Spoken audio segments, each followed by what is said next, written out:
Good afternoon, everyone. I'm Mitch McCoy. I'm the Director of Public Affairs and Information for the St. Louis Metropolitan Police Department. We are here to provide an update on the tornado disaster recovery. As you noticed from the email that Rasmus at the mayor's office sent out earlier this morning, we expect to hold a daily briefing every day for the rest of the week at 1 o'clock. That's our goal. That's what we're going to be shooting for. That may adjust as certain meetings come up and the attention of our leaders are needed elsewhere, but we're going to shoot for that 1 o'clock time frame. The location of those news conferences will vary, so make sure that you are getting those emails and you're monitoring that. We will not be here tomorrow, more than likely. For today's news conference, we will have Mayor Kara Spencer give us an update on the city's response. There's going to be important information relayed by the city's fire department. The police department will provide an update from Chief Tracy, and then we are going to get an update from Ameren related to power restoration. For newsrooms that are watching right now, please pay attention to Chief Jenkerson's information that's going to be relayed. We need that information relayed to our community as quickly as possible. So just take note of what Chief Jenkerson is going to be providing today so we can start relaying that information. So we were very concerned about another extreme weather event last night. It was not, thankfully, as bad as we anticipated or feared it would be. While we recognize so many families have withstood even more damage coming into their properties as a result of that, we're thankful to say we don't have any reports of further damage or casualties as a result of that. That was our biggest fear, and we're grateful to learn that today. However, obviously the rain is causing immense amount of stress on buildings and for the families involved. There is a tremendous need for additional supplies that is ongoing, tarps, as well as the great people in the community. We're working hard to get these things out there, but we certainly have this disaster. We cannot have this kind of recovery without, of course, the federal government stepping up. And I want to really thank Governor Kehoe as well as Senator Schmidt and Josh Hawley for coming out and backing us up in our ask for that federal assistance. Thank you. A few updates on where we are today. We have done an assessment of what funds are available locally that we can redirect to start to make recovery out of our ARPA funds and other funds on housing, et cetera. So that is a good thing. We're looking at at least $10 to $20 million at this point on that front. We have also, as you know, taken steps to adjust, not just adjust, we have taken steps to rectify the procedures and policies as it's associated with our deployment of the tornado sirens. I issued an executive order this morning that very clearly defines that process. The fire department has been a tremendous partner in redefining that.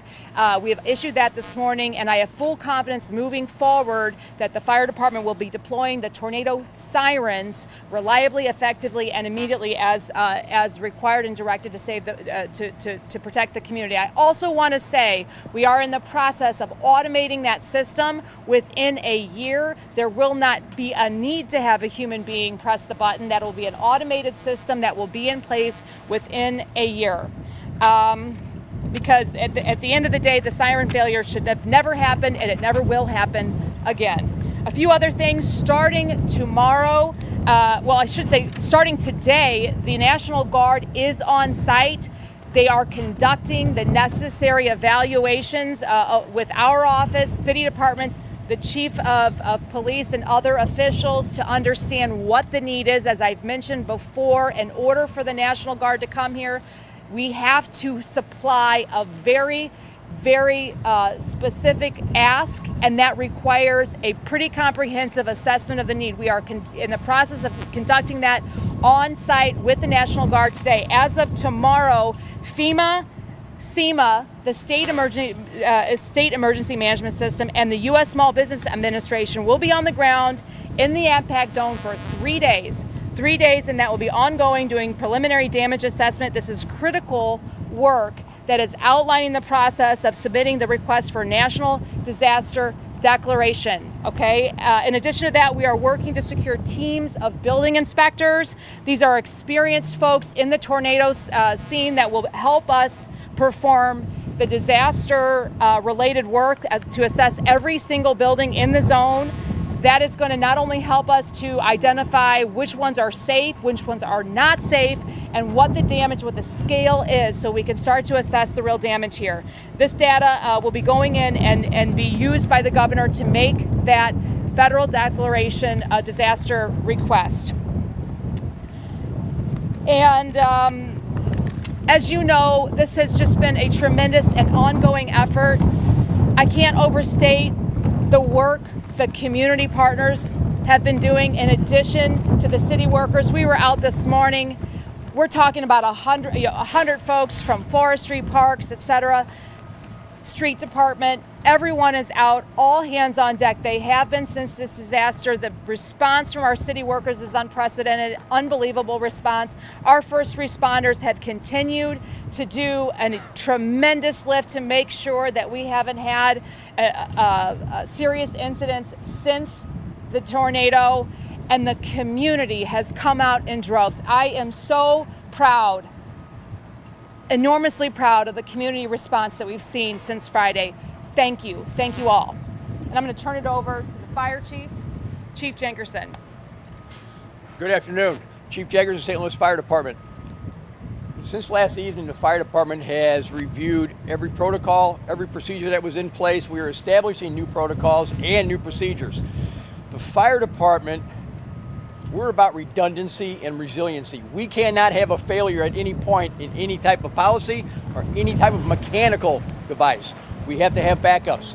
With that, we brought in the National Weather Service. They were on site this morning. We went through every piece of equipment that we have at Fire Alarm Dispatch to make sure that everything was operational. Anything that we thought was marginal, we're having it replaced.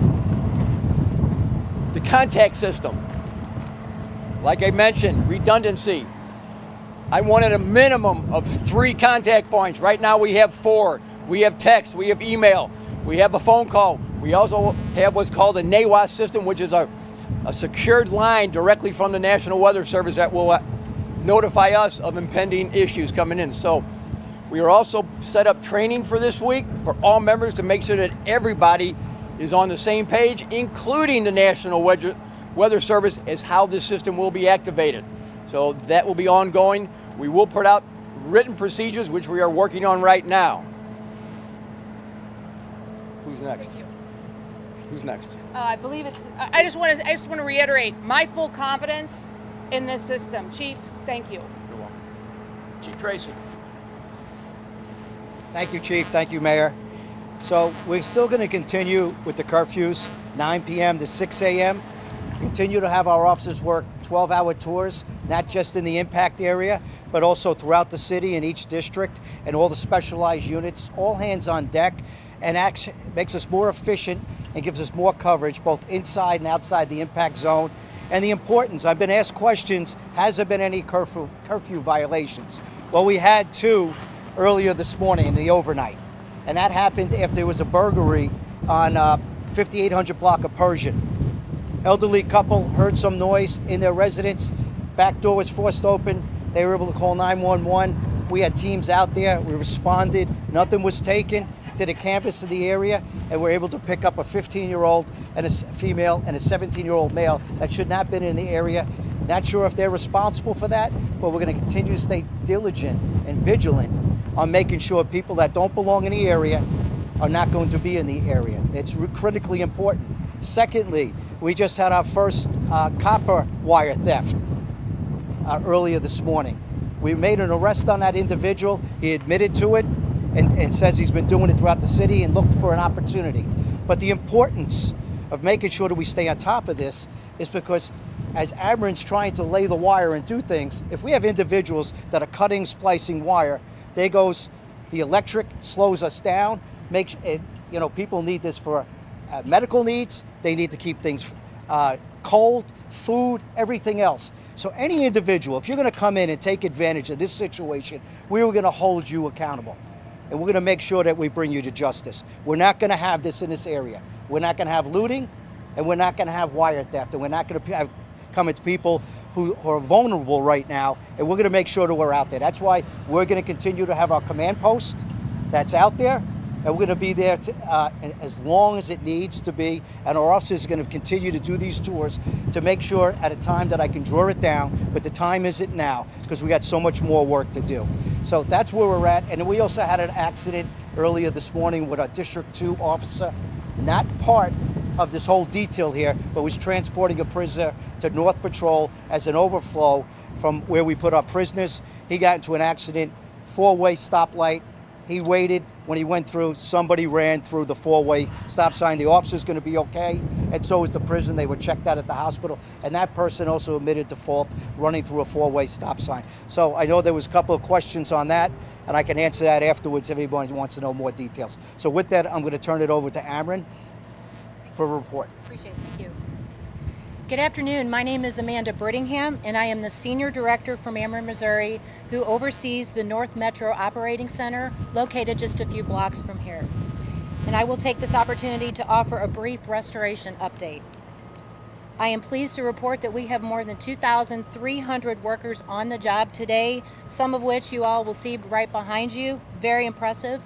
And I'm also happy to report that we have more on the way, and we will be here as long as it takes to restore every customer who can be restored.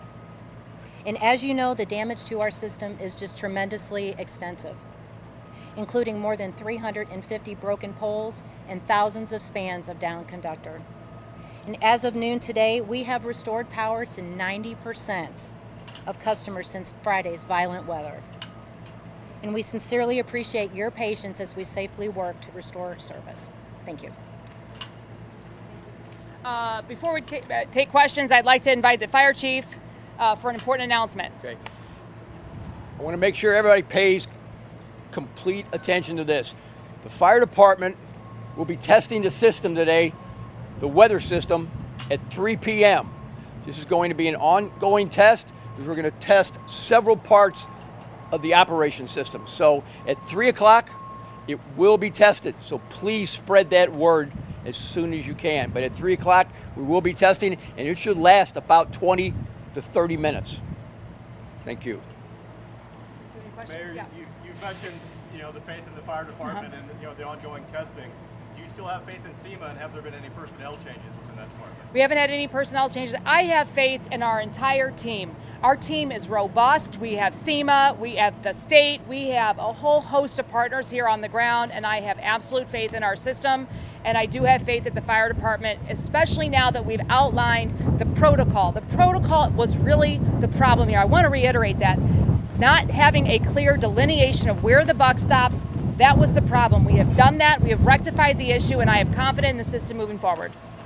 One quick question. I'm not sure if this will be Yeah. for you or for Chief or Ameren even. What's the status of getting the street lights, back up online, the stoplights, things like that? Yeah, I'll speak to that just real quickly because some of it does have to do with Ameren getting the power back on, but you've probably seen that our light crews have been out all day since first thing this morning, restoring as many lights as they could. We are all hands on deck on that front to make sure that the signals are up and running. MoDOT has offered to come in. Thank you. We are trying to pull in all partners we can to make sure that the signals are safe and working Do we again. have like a deadline, or we're thinking maybe by Friday or anything like that? We're hoping to have some outlines. Again, we're doing what we can. Yeah, we were expecting more of a formal report into what exactly went wrong on Friday. I think I can speak for all of us. We're grateful we got answers sooner, but can we expect more of a formal report today on that internal audit? On the internal, are we with regards to the tornado siren? Yes, yeah. Okay. I don't know that we're conducting a full investigation internally. I will say that. Will we have the answers today? I don't know the answer to that, but there is a protocol. There was a protocol that was put in place in 2021.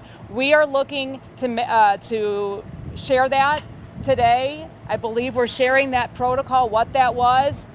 How the breakdown, where the breakdown actually took place is something we are still doing an internal investigation on, but the protocol should at least be available today. Why isn't Sarah Russell here? Sarah Russell's back at headquarters right now. Any independent reviews expected into what happened? That's a good question. I don't know the answer to that. We're open to it, certainly. I think it's a valid question. Thank you. Spencer, have the sirens been working properly? Would those 5 deaths been avoided? I don't know the answer to that. You know, the sirens are really and very specifically designed to address and alert people that are outside to come in and seek shelter. They're really not designed, the purpose of the sirens is not to alert people that are inside a dwelling. That's what those notifications are for. So I can't say the answer to that. I will say that the city was notified at, I think, 2:34. The tornado had hit the ground within minutes, a very small number of minutes. The loss of life is tragic. I can't predict whether or not that happened, but certainly the failure to have the sirens go off is a failure. And we have rectified the protocol, rectified the issue. Would there be any type of legal action against that because of the deaths? I can't speak to that. I don't know the answer to that right now. 2 more questions. Yes. Chief Tracy, can you be more specific about the ARPA money that you were talking about tapping into and what the process will be for getting that? We don't know the process right now. We have asked CDA, the Community Development Agency, and other departments to take a look at what funds that we had from ARPA. We know that, as you remember, they're all obligated, okay, which could be pivoted and have some application here under their obligation to address some of the specific and urgent needs that we have right now as the result of the tornado. So we are... Hold it. Hold it. See. Hold it. See. We're going in order. Hold it. Channel 5. Chief Tracy, obviously you mentioned the accident that was just right back here with somebody running a red light. I was speaking with people at the gas station right there saying they're concerned about even trying to cross the street. They don't feel safe with people running those red lights. How important is it that people observe traffic laws and don't make the situation worse? Well, it's certainly an issue we've had even before this tornado, and it's something that's been in the news, and looking how we can try to slow people down. You're seeing some of the dividers that are being put out, especially up in this neighborhood, and we're looking at all means to start changing the behavior of what people are driving. I have seen a lot of people really complying with this 4-way stop sign, a lot more than I expected. And I want to congratulate everybody for the positive. There are some examples of talking about that accident where some things can happen. We got to be very careful, look both ways, and make sure that we're being careful when we cross these streets. And I ask the public, be understanding of what we're going through. And you know, this is a tragedy we're going through, a natural disaster, and people to be patient, not lose your patience, drive carefully, and understand that we're all going through this together. But I am proud of a lot of good things are happening, and we can have so many circumstances, and we want to make sure we're preventing them. And to the public, if you can get the word out, let's just be more careful in these areas because the lights are out in a lot of these We'll intersections. just do a bonus. Maria, Cam, Alex, and then we're going to wrap. Mayor, are supplies still needed? Like Absolutely. Supplies are absolutely needed. We're working right now. We've got a truckload of food going up to O'Fallon, arriving around 3 p.m. today. We know that there's a huge need for groceries, food on the ground, water, but of course all the building materials to get these buildings safe. I mean, and to protect people's personal belongings, their life, their entire homes from any additional weather, from looters and things like that. Securing property is something that we're absolutely have a tremendous and overwhelming, frankly, need for supplies to be able to do here. And we're looking to centralize the donations and the distribution of those so that we make sure that we get them out to not just a few people, but everyone who needs them. And so I know that we've had some patience here. Thank you for that as we really get those contributions streamlined into an organized distribution point. So I think, keep in mind, we're going to be doing daily updates. So we'll be able to talk. I didn't see everything Sarah Russell said, so I can't speak to that. But I'd be curious to learn. They said that it was the fire department's responsibility, or the fire office's responsibility. I'm not going to speak to that. I haven't seen her point, but I can speak to it later once we've kind of identified what you're speaking to. I don't want to speak to something I'm not specifically sure what was said. Obviously, it is a very sensitive issue, and I want to be very, very accurate in this. Is why I'm taking. Still a lot of unanswered questions. And I understand. I'm upset as well. I share that. The concerns about the sirens are real. They are valid, and they are shared by me. And it is absolutely, we are doing our best to be transparent and forthcoming while also making sure that our focus is ensuring that it never happens again. And the safety and security and the response is our priority. We want to balance that, and we do want to answer your questions, and your questions will absolutely, they're valid, they deserve an answer, and they will get one. I just want to point out that we are triaging a whole host of things right now, and we want to be sensitive to that as well. Thank you. I understand. And then still a lot of unanswered questions. Questions from the public. Obviously, there's more questions other than the So, direct response. Cameron, just like Channel 4, the Post-Dispatch, the mayor, we all have a lot of questions about why that failure happened. That's why we're going to continue to provide these briefings. Even tomorrow at 1 o'clock. And then as we have continued to evaluate, we might be holding another briefing later today.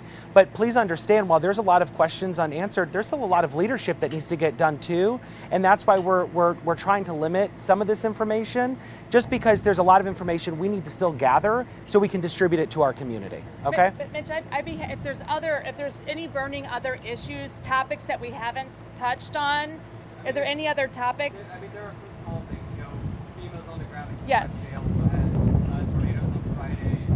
Why are they there? Do you know why they're there and not here? And not here. I can't speak to that. I do know that we are making those asks. We're doing everything we can to make sure that they're here, and I do have confidence that our governor is doing the same. But why FEMA is there and not here, I can't answer that. I will say that our office has been in touch directly with the White House. I know our governor spoke to the president over the weekend.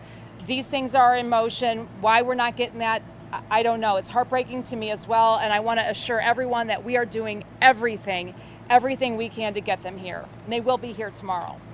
Yeah. The FEMA and the state SEMA, they will be here starting tomorrow for the next 3 days to do the evaluations. In order for FEMA to have the declaration, there has to be a pretty comprehensive evaluation of the damage. And that is what they're going to be here helping us do. We have outlined as much as we can. We've had the assessor's office here since Friday night assessing the property damage. That's a big piece of it, so that FEMA can actually quantify just how extensive the damage is. We know how extensive it is. We see the damage on the ground, but it has to be quantified, and there are some procedural things that have to be done in order for that declaration to be finalized. Yeah. Yeah. That is something that we are evaluating. We've been working with the folks here on the ground to understand exactly what they can do and what the need is. We also know that the ask has to be very, very specific. So as we go through, we had to do the evaluations on the structures and that sort of thing. We're putting that together, and we hope to be able to communicate what that looks like, not only what they can do, what we need, and how those things are matched in the coming day or two. Is that the same as liaison, or is this a bigger effort than the liaison you did here? The evaluation, it's a little bit bigger than Just the one liaison who was here already? yes. There's a broader set of conversations that's been occurring over the past couple of days, and that is part of it. Yes. Any other topics? We really don't want to try to not address them, but yeah, we appreciate the. Oh, Rachel, I can just tell you. I mean, the damage is so extensive. People have been so gracious to bring me into their homes, and